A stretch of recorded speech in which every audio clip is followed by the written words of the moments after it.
ಎಲ್ಲರಿಗೂ ನಮಸ್ಕಾರ. ATV Karnataka YouTube ಚಾನಲ್ಗೆ ತಮಗೆಲ್ಲರಿಗೂ ಕೂಡ ಪ್ರೀತಿಯ ಸ್ವಾಗತ. ಮೇಷ ರಾಶಿಯ ಮೇ ತಿಂಗಳ 2025ನೇ ವರ್ಷದ ಗೋಚಾರ ಫಲಗಳೇನು? ಮೇಷ ರಾಶಿಯವರಿಗೆ ಮೇ ತಿಂಗಳಲ್ಲಿ ಯಾವೆಲ್ಲ ಶುಭ ಫಲಗಳು ದೊರೆಯಲಿದೆ, ಯಾವೆಲ್ಲ ಅಶುಭ ಫಲಗಳು ಬರಲಿದೆ, ಆ ಅಶುಭ ಫಲಗಳಿಗೆ ಪರಿಹಾರಗಳೇನು ಎಂಬುದರ ಬಗ್ಗೆ ಈ ವಿಡಿಯೋದಲ್ಲಿ ನಾನು ನಿಮಗೆ ಹೇಳ್ತೀನಿ. ಈ ವಿಡಿಯೋನ ಸ್ಕಿಪ್ ಮಾಡದೆ ಕೊನೆವರೆಗೂ ನೋಡಿ. ಮೇಷ ರಾಶಿಯವರಿಗೆ ಈ ತಿಂಗಳಲ್ಲಿ ಅತಿಯಾದಂತಹ ಆತುರತೆ ಅನ್ನೋದು ಹೆಚ್ಚಾಗಿರೋದ್ರಿಂದ ನಿಮ್ಮ ಜೀವನದಲ್ಲಿ ದೊಡ್ಡ ಸುನಾಮಿಯೇ ಬರುತ್ತೆ. ಹಾಗಾದ್ರೆ ಅಂತಹ ಎಚ್ಚರಿಕೆಯನ್ನು ವಹಿಸಬೇಕಾಗಿರುವಂತಹ ವಿಷಯಗಳೇನು ಎನ್ನುವುದರ ಬಗ್ಗೆ ನೋಡೋಣ. ಅದಕ್ಕೂ ಮುನ್ನ ನೀವೇನಾದರೂ ಮೇಷ ರಾಶಿಯವರಾಗಿದ್ದರೆ, ದೇವರು ಮತ್ತು ಜ್ಯೋತಿಷ್ಯ ಶಾಸ್ತ್ರವನ್ನು ನಂಬುವುದಾದರೆ ಈ ವಿಡಿಯೋಗೆ ಈಗಲೇ ಒಂದು ಲೈಕ್ ಕೊಡಿ ಮತ್ತು ತಪ್ಪದೇ ನಮ್ಮ ಎಟಿವಿ ಕರ್ನಾಟಕ ಯೂಟ್ಯೂಬ್ ಚಾನಲ್ ಅನ್ನು ಸಬ್ಸ್ಕ್ರೈಬ್ ಮಾಡ್ಕೊಳ್ಳಿ. ಹಾಗೂ ದಯವಿಟ್ಟು ಈ ವಿಡಿಯೋನ ಎಲ್ಲರಿಗೂ ಕೂಡ ಶೇರ್ ಮಾಡಿ. ಮೇ ತಿಂಗಳ ಮೇಷ ರಾಶಿಯ ತಿಂಗಳ ಫಲ ಅಂದರೆ ಮಾಸ ಭವಿಷ್ಯ ಹೇಗಿದೆ, ಶುಭ ಫಲಗಳೇನು ಎಂಬುದರ ಬಗ್ಗೆ ಮೊದಲಿಗೆ ನೋಡೋಣ. ಮೇಷ ರಾಶಿಯವರಿಗೆ ಮೇ 15ರಿಂದ ರಾಹುವಿನ ಬಲ ಅನ್ನೋದು 1 ವರ್ಷಗಳ ಕಾಲ ಇರುತ್ತೆ. ಹಾಗಾಗಿ ಈ ರಾಶಿಯವರಿಗೆ ಒಳ್ಳೆಯದಾಗುತ್ತೆ.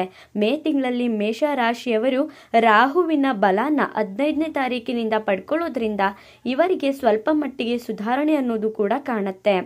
ಇನ್ನು ನೀವೇನಾದರೂ ಟೆಕ್ನಾಲಜಿ ಬಗ್ಗೆ ಕೆಲಸ ಮಾಡ್ತಿದ್ರೆ, ಇಂಟರ್ನೆಟ್ಟಲ್ಲಿ ಏನಾದರೂ ಕೆಲಸ ಮಾಡ್ತಿದ್ರೆ ಅಂಥವ್ರಿಗೆ ಈ ತಿಂಗಳು ಅತಿಯಾಗಿ ಒಳ್ಳೆಯದಾಗುತ್ತೆ. 1.5 ವರ್ಷ ಅದ್ಭುತವಾಗಿರುತ್ತೆ. ಇನ್ನು ರಾಹುವಿನಿಂದ 1 ವರ್ಷ ಒಳ್ಳೆಯದಾಗೋದ್ರಿಂದ ನಿಮ್ಮ ಜೀವನದಲ್ಲಿ ನೀವು ಸ್ವಲ್ಪ ಮಟ್ಟಿನ ಸಮಸ್ಯೆ ಅನ್ನೋದನ್ನ ಕಡಿಮೆ ಮಾಡ್ಕೋಬಹುದು. ಮೇಷ ರಾಶಿಯವರಿಗೆ ಈ ತಿಂಗಳಲ್ಲಿ ಇಷ್ಟೇನೆ ಶುಭ ಫಲ ಇರೋದು. ಅಶುಭ ಫಲಗಳು ಹೆಚ್ಚಾಗಿರೋದ್ರಿಂದ ಅಶುಭ ಫಲಗಳು ಏನೇನು ಅಂತ ನೋಡೋಣ. ಮೇ 14ನೇ ತಾರೀಕು ಬೆಳಗ್ಗೆ ಗುರುಗ್ರಹ ವೃಷಭ ರಾಶಿಯಿಂದ ಮಿಥುನ ರಾಶಿಗೆ ಬದಲಾವಣೆ ಆಗ್ತಿದ್ದಾರೆ. ಅದು ಮೇಷ ರಾಶಿಗೂ ಕೂಡ ತುಂಬಾನೇ ಪ್ರಭಾವ ಬೀರ್ತಿದೆ. ಇದರಿಂದ ಈ ರಾಶಿಯವರಿಗೆ ತುಂಬ ತೊಂದರೆಗಳು ಕೂಡ ಬರುತ್ತೆ. ಹಾಗಾದ್ರೆ ಆ ತೊಂದರೆಗಳು ಯಾವ್ಯಾವುದು ಅನ್ನುವುದರ ಬಗ್ಗೆ ನೋಡೋಣ. ಮೇಷ ರಾಶಿಯವರಿಗೆ ಮೇ 14ರವರೆಗೆ ಗುರುಬಲ ಇರುತ್ತೆ. ಟೆನ್ಷನ್ಸ್ ಇಲ್ಲ, ತೊಂದರೆ ಇಲ್ಲ. ಮೇ 14ರ ನಂತರ ಗುರುಬಲ ಕೂಡ ಈ ರಾಶಿಯವರಿಗೆ ಇರೋದಿಲ್ಲ. ಇನ್ನು ಶನಿಬಲ ಕೂಡ ಇರೋದಿಲ್ಲ. 7.5 ಇರೋದ್ರಿಂದ 2.5 ವರ್ಷ ಕಾಲ ಈ ರಾಶಿಯವರು ತುಂಬಾನೇ ತೊಂದರೆನ ಅನುಭವಿಸ್ತಿರ್ತಾರೆ. ಜನ್ಮ ಶನಿ ಮೇಷ ರಾಶಿಯಲ್ಲಿ ಇರ್ತಾರೆ. ಹಾಗಾಗಿ ಈಗ ಗುರುಬಲ ಕೂಡ ಇಲ್ಲದೆ ಇರೋ ಕಾರಣ ಮೇಷ ರಾಶಿಯವರು ತುಂಬಾನೇ ಎಚ್ಚರಿಕೆಯನ್ನು ವಹಿಸಬೇಕಾಗತ್ತೆ. ಶನಿ ಬಲ ಇಲ್ಲದೆ ಇರೋದ್ರಿಂದ ಶನಿಯಿಂದ ಕುಟುಂಬದಲ್ಲಿ ಆರ್ಥಿಕ ನಷ್ಟಗಳನ್ನ ನೀವು ಅನುಭವಿಸ್ತೀರಾ. ನಿಮ್ಮ ಕುಟುಂಬದಲ್ಲಿ ನೀವು ಸಂಕಷ್ಟನ ಎದುರಿಸಬೇಕಾಗತ್ತೆ. ಸಣ್ಣ ಪುಟ್ಟ ಮಾತುಗಳಿಗೆ ನೀವು ಸಡನ್ ಆಗಿ ಕೋಪ ಮಾಡ್ಕೊಳ್ಳೋದು, ಈ ರೀತಿಯಾಗಿ ಮಾಡೋದ್ರಿಂದ ನಿಮ್ಮ ಕುಟುಂಬದಲ್ಲಿ ಜಗಳಗಳು ಅನ್ನೋದು ಹೆಚ್ಚಾಗುತ್ತೆ.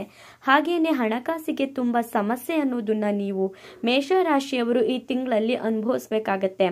ಹಾಗಾಗಿ ಈ ರಾಶಿಯವರು ಹಣಕಾಸಿನ ವಿಚಾರದಲ್ಲಿ ಎಚ್ಚರಿಕೆಯನ್ನು ವಹಿಸಬೇಕಾಗತ್ತಂತೆ. ಕುಟುಂಬದಲ್ಲಿ ಕಲಹಗಳು ಹೆಚ್ಚಾಗಬಹುದು. ನೀವು ಏನೂ ಮಾಡಿರೋದೇ ಇಲ್ಲ, ಆದರೂ ಕೂಡ ಜನ ನಿಮ್ಮದೇ ತಪ್ಪು ಅನ್ನೋ ಥರ ಬಿಂಬಿಸ್ತಿರ್ತಾರೆ. ಹಾಗಾಗಿ ನೀವು ಕುಟುಂಬದಲ್ಲೂ ಕೂಡ ಹೊಂದಾಣಿಕೆಯನ್ನು ಮಾಡಿಕೊಂಡು ಹೋಗೋದ್ರಿಂದ ನಿಮಗಿರುವಂತಹ ಆರ್ಥಿಕ ನಷ್ಟಗಳು ಕಡಿಮೆ ಆಗ್ತಿರುತ್ತೆ. ಸಾಲ ಬಾಧೆ ಆಗುವಂತಹ ಸಾಧ್ಯತೆ ಇದೆ. ಶನಿ ಬಲ ಕೂಡ ಇಲ್ಲದೆ ಇರೋದ್ರಿಂದ ಮೇಷ ರಾಶಿಯವರು ತುಂಬ ಸಾಲ ಅನ್ನೋದನ್ನು ಕೂಡ ಮಾಡ್ಕೋಬೇಕಾಗತ್ತೆ. ಹಾಗಾಗಿ ಮೊದಲೇ ನೀವು ಪರ್ಫೆಕ್ಟ್ ಆಗಿ ಪ್ಲಾನ್ ಮಾಡಿಕೊಂಡು ನಿಮ್ಮ ಹಣಕಾಸಿನ ವಿಚಾರದಲ್ಲಿ ನೀವು ಉತ್ತಮವಾಗಿ ಇರಬೇಕಾಗತ್ತೆ. ಕುಜ ಕೂಡ ನೀಚ ಸ್ಥಾನದಲ್ಲಿ ಇರೋದ್ರಿಂದ ತೊಂದರೆಗಳು ಬರಬಹುದು. ಕುಜ ಗ್ರಹ ಕೂಡ ನಿಮ್ಮ ರಾಶಿಯಲ್ಲಿ ನೀಚ ಸ್ಥಾನದಲ್ಲಿ ಇದ್ದಾರೆ. ಇದರಿಂದ ಕೂಡ ನೀವು ಸಾಕಷ್ಟು ತೊಂದರೆಗಳನ್ನ ಅನುಭವಿಸ್ತೀರಾ. ಹಾಗಾದ್ರೆ ಆ ತೊಂದರೆಗಳು ಯಾವ್ಯಾವುದು ಅಂತ ನೋಡೋದಾದ್ರೆ, ತಾಯಿಯ ಆರೋಗ್ಯದಲ್ಲಿ ನೀವು ಎಚ್ಚರಿಕೆಯನ್ನು ವಹಿಸಬೇಕಾಗುತ್ತೆ. ವಯಸ್ಕರ ಆರೋಗ್ಯದಲ್ಲಿ ನೀವು ಗಮನನ ಹರಿಸಬೇಕಾಗತ್ತೆ. ನಿಮ್ಮ ಮನೇಲಿ ಏನಾದರೂ ನಿಮ್ಮ ತಾಯಿ ಸಮಾನನಾದವ್ರೇನಾದರೂ ಇದ್ರೆ ಅಥವಾ ನಿಮ್ಮ ತಾಯಿನೇ ಆಗಲಿ ಅಂಥವ್ರ ಆರೋಗ್ಯನ ನೀವು ಸ್ವಲ್ಪ ಗಮನ ಕೊಟ್ಟು ನೋಡ್ಕೋಬೇಕಾಗತ್ತೆ. ಇಲ್ಲ ಅಂದರೆ ಸಣ್ಣ ಪುಟ್ಟ ತಪ್ಪುಗಳೇ, ಸಣ್ಣ ಪುಟ್ಟ ಆರೋಗ್ಯದಲ್ಲಿ ಬರುವಂತಹ ವ್ಯತ್ಯಾಸಗಳೇ ನಿಮ್ಮ ಜೀವನದಲ್ಲಿ ತುಂಬ ಹಣನ ಖರ್ಚು ಮಾಡೋ ರೀತಿ ಆಗ್ಬಿಡುತ್ತೆ. ಇನ್ನು ಭೂಮಿ ವ್ಯವಹಾರನ ಯಾವುದೇ ಕಾರಣಕ್ಕೂ ಕೂಡ ಈ ತಿಂಗಳಲ್ಲಿ ಕೈಗೆತ್ಕೊಳ್ಳೋಕೆ ಹೋಗಬೇಡಿ.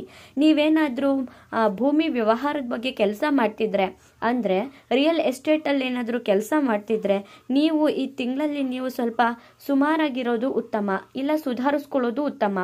ನೀವೇನಾದರೂ ಸೈಟ್ ತಗೋಬೇಕು, ಭೂಮಿ ತಗೋಬೇಕು, ಇಲ್ಲ ಮನೆ ಕಟ್ಟಬೇಕು ಅಂತ ಯೋಚನೆ ಮಾಡ್ತಿದ್ರೆ ಇದಕ್ಕೆ ಈ ತಿಂಗಳು ಫುಲ್ ಸ್ಟಾಪ್ ಇಡೋದು ಮುಖ್ಯ. ಇಲ್ಲ ಅಂದರೆ ನೀವು ಗಮನನ ಹರಿಸಿ ನಿಧಾನವಾಗಿ 2-3 ಸಲ ಪೇಪರ್ಸ್ನ ವೆರಿಫೈ ಮಾಡ್ಕೊಳ್ಳೋದ್ರಿಂದ ನಿಮಗಿರುವಂತಹ ಭೂಮಿ ವ್ಯವಹಾರದ ತೊಂದರೆಗಳು ಕೂಡ ಕಡಿಮೆ ಆಗುತ್ತೆ.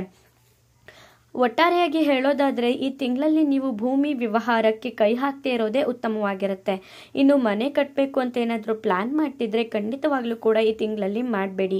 ಗುರುಬಲ ಕೂಡ ಇರೋದಿಲ್ಲ, ಹಾಗಾಗಿ ನೀವು ವಾಹನ ಚಲಾಯಿಸಬೇಕಾದ್ರೆ ಎಚ್ಚರಿಕೆಯನ್ನು ವಹಿಸಬೇಕಾಗತ್ತೆ. ಸ್ಪೀಡಾಗಿ ಹೋಗೋದು ಆ ರೀತಿಯಾಗಿ ಯಾವುದೇ ಕಾರಣಕ್ಕೂ ಕೂಡ ಮಾಡೋಕ್ಕೆ ಹೋಗಬೇಡಿ. ಗುರುಬಲ ಕೂಡ ಈ ರಾಶಿಯವರಿಗೆ ಇರೋದಿಲ್ಲ, ಹಾಗಾಗಿ ಹಣಕಾಸಿನಲ್ಲಿ ಬಾಧೆ ಈ ರೀತಿ ತೊಂದರೆಗಳು ಕೂಡ ಬರುತ್ತೆ, ಎಚ್ಚರಿಕೆಯನ್ನು ವಹಿಸಿ. ಇನ್ನು ಬುಧ ಗ್ರಹ ಧನಸ್ಥಾನದಲ್ಲಿ ಇರೋದ್ರಿಂದ ಹಣಕಾಸಿಗೆ ತೊಂದರೆಗಳು ಬರೋದಿಲ್ಲ. ಈ ಬುಧ ಗ್ರಹ ಅನ್ನೋದು ಧನಸ್ಥಾನದಲ್ಲಿ ಇದ್ದಾರೆ, ಹಾಗಾಗಿ ಹಣಕಾಸಿಗೆ ತೊಂದರೆ ಬರಲ್ಲ. ಅಂದರೆ ನಿಮ್ಗೆ ಏನಾದರೂ ಸಾಲ ಮಾಡಬೇಕು ಅಂತ ಇದ್ದರೆ ನೀವು ಒದ್ದಾಟ ಅನ್ನೋದನ್ನ ಪಡಬೇಕಾಗಿರಲ್ಲ, ಈಸಿಯಾಗಿ ಸಾಲ ಸಿಗುತ್ತೆ. ಆದರೆ ಸಾಲ ಮಾಡ್ಕೋತೀರಾ, ಹಾಗಾಗಿ ನೀವು ಹಣಕಾಸಿನ ವಿಚಾರದಲ್ಲಿ ನೀವು ಗಮನನ ಹರಿಸ್ಬೇಕಾಗತ್ತೆ.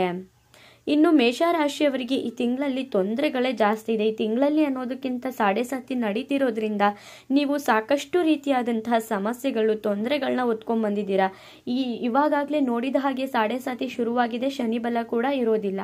ಅದ್ರ ಜೊತೆಗೆ ಮೇ 14ನೇ ತಾರೀಕು ಗುರುಗ್ರಹ ಕೂಡ ವೃಷಭ ರಾಶಿಯಿಂದ ಮಿಥುನ ರಾಶಿಗೆ ಬದಲಾವಣೆ ಆಗ್ತಿರೋದ್ರಿಂದ ಗುರುಬಲ ಕೂಡ ಮೇಷರಾಶಿಯವರು ಕಳ್ಕೊತಿದ್ದಾರೆ. ಇನ್ನು ಮೇಷರಾಶಿಯವರು ಸ್ವಲ್ಪ ಆತುರದ ಸ್ವಭಾವನ ಬಿಡಬೇಕಾಗುತ್ತೆ. ದಿಢೀರಂತ ನೀವು ಡಿಸಿಷನ್ ಮಾಡೋದು, ದಿಢೀರಂತ ಏನೇ ಒಂದು ಮಾಡೋಕ್ಕೆ ಹೋಗ್ಬಿಡೋದು, ಈ ರೀತಿಯಾಗಿ ಏನನ್ನೂ ಕೂಡ ಮಾಡಬೇಡಿ. ಮೇಷರಾಶಿಯವರು ಏನಾದರೂ ಒಳ್ಳೆ ಕೆಲಸಕ್ಕೆ ಕೈ ಹಾಕಬೇಕು ಅಂತ ಇದ್ರೂ ಕೂಡ ನೀವು ಆ ಕೆಲಸಕ್ಕೆ ಹೋಗಬೇಡಿ. ಆರಾಮಾಗಿ ನೀವು ಟೆನ್ಷನ್ ಫ್ರೀ ಆಗಿ ಸ್ವಲ್ಪ ಸುಧಾರಿಸ್ಕೊಂಡು ಯೋಚನೆ ಮಾಡಿಕೊಂಡು ನಿಧಾನವಾಗಿ ನೀವು ಆತುರನ ಪಡೆದೇನೆ ನೀವು ಕೆಲಸನ ಮಾಡಬೇಕಾಗತ್ತೆ. ಇಲ್ಲ ಅಂದರೆ ನೀವು ತುಂಬಾ ತೊಂದರೆಗಳಿಗೆ ಎದುರಾಗಬೇಕಾಗುತ್ತೆ, ಗುರಿಯಾಗಬೇಕಾಗತ್ತೆ. ಈಗ ಶುಭ ಫಲಗಳ ಬಗ್ಗೆನೂ ಮಾತನಾಡಿದ್ದಾಯ್ತು, ಅಶುಭ ಫಲಗಳ ಬಗ್ಗೆನೂ ಹೇಳಿದ್ದಾಯ್ತು. ಇನ್ನು ಅಶುಭ ಫಲಗಳಿಗೆ ಪರಿಹಾರಗಳು ಏನೇನು ಮಾಡ್ಕೋಬೇಕು ಅಂತ ನೋಡಿದ್ರೆ, ಗುರುಬಲ ಮೇಷರಾಶಿಯವರಿಗೆ ಇಲ್ಲದೆ ಇರೋದ್ರಿಂದ ಗುರುವಿನ ಆರಾಧನೆ ಮಾಡೋದು ತುಂಬಾನೇ ಉತ್ತಮ. ಅಂದರೆ ರಾಘವೇಂದ್ರ ಸ್ವಾಮಿನ ಆರಾಧನೆ ಮಾಡಿ, ಇದರಿಂದ ಕೂಡ ಈ ರಾಶಿಯವರಿಗೆ ಒಳ್ಳೆಯದಾಗುತ್ತೆ. ರಾಯರ ಆರಾಧನೆ, ಗುರುಗಳ ಆರಾಧನೆ, ಹಾಗೆಯೇ ಶನಿ ಬಲ ಕೂಡ ಇಲ್ಲದೆ ಇರೋದ್ರಿಂದ ಶನಿ ಶಾಂತಿನ ಮಾಡಿಸ್ಕೊಂಡ್ರೆ ತುಂಬಾ ಒಳ್ಳೆಯದಾಗುತ್ತೆ. ಹಾಗೆಯೇ ಪ್ರತಿ ತಿಂಗಳು ಬರುವಂತಹ ಸಂಕಷ್ಟ ಚತುರ್ದಶಿನ ನೀವು ಆಚರಣೆ ಮಾಡಿದ್ರೆ, ಗಣೇಶನನ್ನು ಆರಾಧನೆ ಮಾಡಿದ್ರೆ ನಿಮಗಿರುವಂತಹ ಅಶುಭ ಫಲಗಳು, ನಿಮಗಿರುವಂತಹ ವಿಘ್ನಗಳು ಕಡಿಮೆ ಆಗ್ತಾ ಬರುತ್ತೆ, ಶುಭ ಫಲಗಳು ಹೆಚ್ಚಾಗ್ತಾ ಹೋಗುತ್ತೆ. ನೋಡಿದ್ರಲ್ಲ ಮೇಷರಾಶಿಯವರಿಗೆ ಮೇ ತಿಂಗಳಲ್ಲಿ ಎಷ್ಟೆಲ್ಲ ತೊಂದರೆಗಳಿದೆ ಅಂತ. ನಿಮ್ಮ ಎಲ್ಲ ತೊಂದರೆಗಳು ಕೂಡ ಕಡಿಮೆ ಆಗಲಿ, ಸುಖ ಜೀವನ ಜಾಸ್ತಿ ಆಗಲಿ, ಶುಭ ಫಲಗಳಿಗೆ ನಿಮಗೆ ಹೆಚ್ಚಾಗಲಿ ಅಂತ ಕೇಳ್ಕೊತೀನಿ. ಹಾಗೆ ನಿಮಗೇನು ಅನ್ನಿಸ್ತು ಅಂತ ನಿಮ್ಮ ಅನಿಸಿಕೆ ಅಭಿಪ್ರಾಯನ ಕಮೆಂಟ್ ಮಾಡಿ. ಈ ವಿಡಿಯೋನ ಎಲ್ಲರಿಗೂ ಕೂಡ ಶೇರ್ ಮಾಡಿ. ಮುಂದಿನ ಹೊಸ ವಿಡಿಯೋಗಳ ಜೊತೆ ಸಿಗ್ತೀನಿ. ಅಲ್ಲಿವರೆಗೂ ನೋಡ್ತಾ ಇರಿ ನಮ್ಮ ಚಾನಲ್. ಧನ್ಯವಾದಗಳು.